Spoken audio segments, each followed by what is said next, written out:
fatto questa affermazione, vorrei che tutta l'Italia avesse le condizioni che ha il vostro territorio.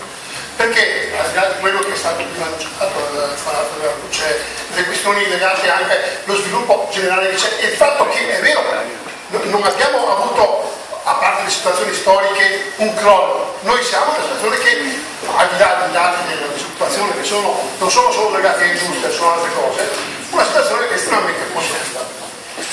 Però c'è un però.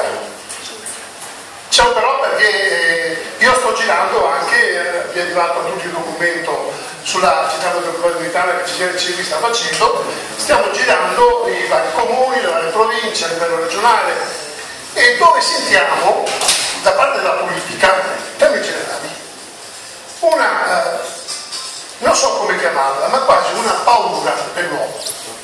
Io l'altra sera sono stato a Rovigo c'è stata un'interessante riunione sulla questione dell'evoluzione dei enti locali, e abbiamo proprio notato, da parte specialmente dei sindaci, ma di qualunque colore politico ci sia, non c'è distinzione di carattere politico, una resistenza al nuovo che ci ha fatto paura, fa paura, perché quando andiamo nella nostra provincia, un sindaco qui a noi vicino, non facciamo nome per no, ti pone il problema che il suo comune ha una entità storica da salvaguardare, per capire di che si deve parlare.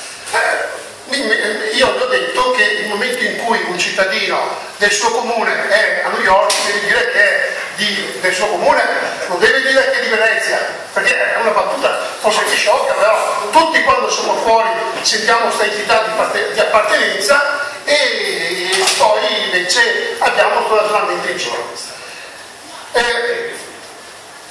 Tutte le cose che si stanno facendo hanno per noi, è la nostra mission, un unico elemento da tenere sotto controllo: il lavoro. Noi dobbiamo lavorare per creare lavoro, e abbiamo una situazione oggi che mette da un lato, grazie al Confindustria, grazie alle organizzazioni sindacali, grazie agli imprenditori, si intravede veramente una luce, almeno per il nostro territorio, non lo so, la globalizzazione è tale, e abbiamo invece situazioni che erano impensabili.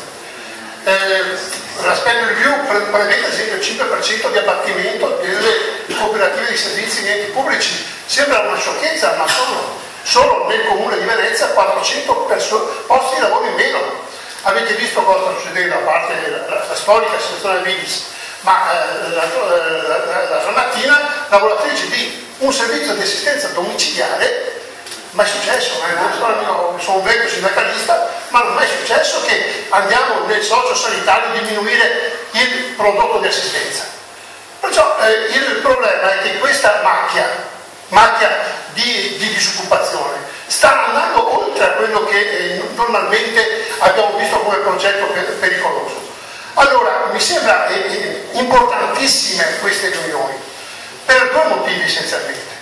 Il primo perché vedo giovani, e questo come diceva Milano prima è una cosa per me esaltante.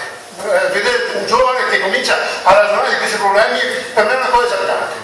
Ma anche perché dobbiamo, siccome poi in realtà noi facciamo sindacato, Confindustria fa sindacato di un altro tipo, ma abbiamo un ruolo che poi decide la politica.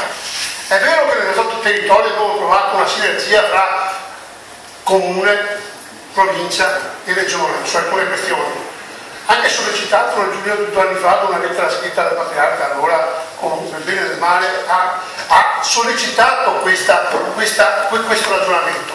Però il problema è che nei luoghi particolari giovani bisogna veramente essere presenti nel territorio, presenti nella politica, e cercare di stimolare ragionamenti non di paura. Noi non possiamo avere paura di una città metropolitana, Brugnano lo diceva prima, io lo rilancio, perché noi anche come organizzazione sindacale ci viene seguita, visto qualcuno il documento, andiamo oltre la città metropolitana intesa come area provinciale, ma parliamo di Patrelle.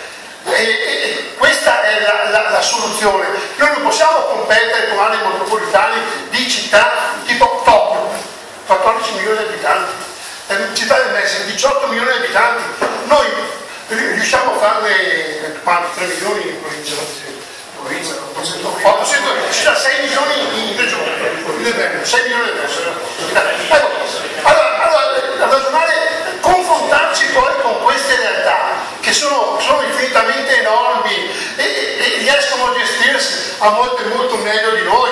Allora, domanda, ma perché dobbiamo avere paura di andare avanti, di fare un progetto, di far sì che la politica entri nelle questioni?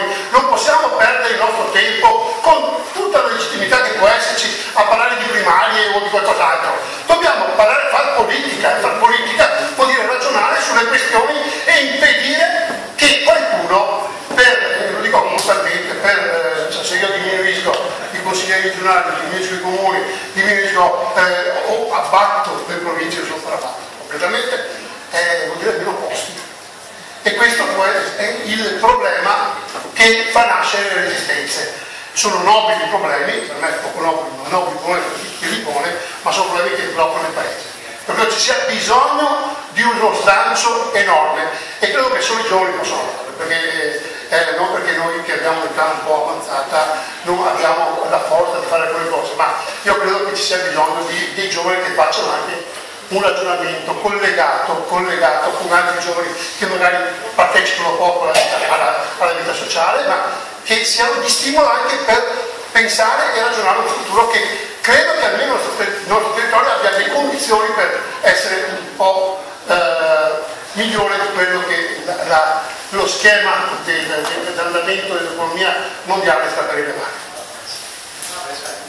Perfetto, sì,